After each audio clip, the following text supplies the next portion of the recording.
Tiara Marudani, dan di samping saya Muhammad Faisul. Kami akan menjelaskan peta konsep tentang materi sel yang akan dibacakan oleh Ahmad Faisul. Pengertian sel terbagi atas tiga pengertian, yaitu definisi, fungsi, dan organisme.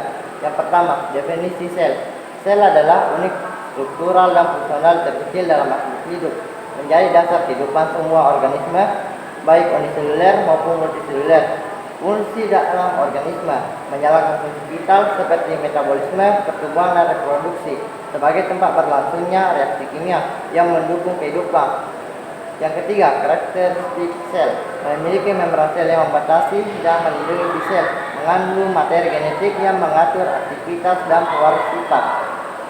Selanjutnya, struktur sel, yaitu membran sel bertugas untuk mengatur keluar dan masuknya zat-zat sel, terbuat dari lapis ganda yang fleksibel dan selektif permeabel. Yang kedua, sitoplasma dan organel. Sitoplasma adalah cairan di dalam sel tempat organel benda seperti mitokondria, ribosom, dan retikulum endoplasma, menjalankan fungsi spesifik berisi DNA yang mengendalikan aktivitas sel dan reproduksi. Yang ketiga, inti sel, dikelilingi oleh membran inti yang melindungi materi genetik. Selanjutnya ada jenis-jenis sel. Ada 3, yaitu sel prokaryotik, sel eukaryotik, dan sel hewan tumbuhan. Pertama, sel prokaryotik adalah sel tanpa inti yang jelas, contohnya bakteri. Sedangkan sel eukaryotik memiliki inti sel yang jelas dan organel membran, contohnya sel hewan dan tumbuhan. Perbedaan antara sel hewan dan tumbuhan yaitu sel tumbuhan memiliki dinding sel dan sel hewan memiliki sentriol dan lisosom. Selanjutnya, fungsi organisasi sel dalam organisme. Ada 3, yaitu jaringan, organ, dan sistem organ pertumbuhan dan reproduksi sel. Jaringan adalah sel yang sejenis berkumpul membentuk jaringan dengan fungsi khusus. Contohnya jaringan otot, jaringan saraf.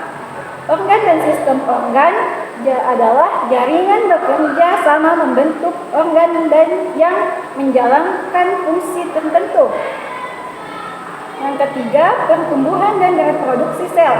Sel membelah melalui mitosis dan meiosis untuk pertumbuhan dan reproduksi.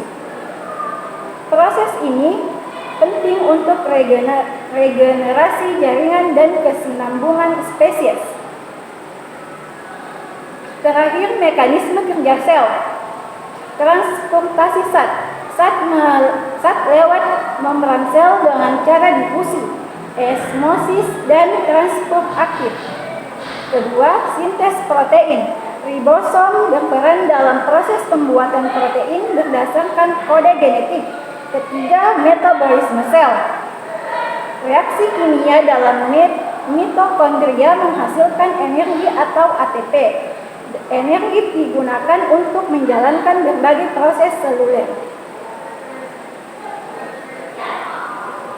Itulah peta konsep dari kelompok kami. Sekian dan terima kasih. Wassalamualaikum warahmatullahi wabarakatuh. Oke.